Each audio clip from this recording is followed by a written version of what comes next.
آج ہم پڑھیں گے اردو زبان کی پہلی کا ایک سبق جس میں ہے زراعت کے بارے میں۔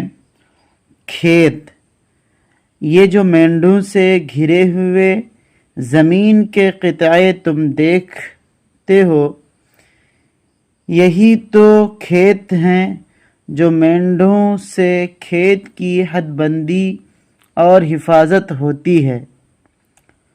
وہ دیکھو ایک آدمی ہل بیل لیے آتا ہے، ہل سے کھیت جوتے گا، پھر بیج بوئے گا، اناج کے بیج سے اناج پیدا ہوگا اور ہمارے خوراک ہیں۔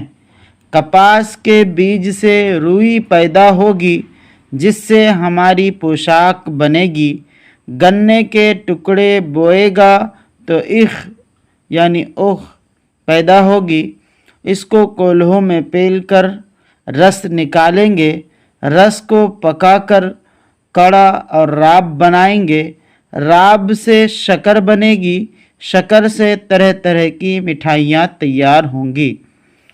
آہا، یہ تو ہمارا پڑوسی دھن سنگھ ہے، اجی یہ بڑا محنتی کسان ہے، دن نکلنے نہیں پاتا کہ یہ اپنے کھیتوں پر موجود ہوتا ہے، خوب جی لگا کر ہوشیاری سے کام کرتا ہے، اس کی کمائی سے سارا کنبہ پلتا ہے۔ اسی کا ایک بھائی فقیرہ ہے، بڑا سست اور کامچور، ویرے سویرے بوتا ہے، پیداوار اچھی نہیں ہوتی، ہمیشہ قرض دار رہتا ہے۔ کھیت کیار کے کاموں کو کھیتی باڑی کاشتکاری یا زراعت کہتے ہیں۔ جو کھیتی کرتا ہے وہ کاشتکار کہلاتا ہے۔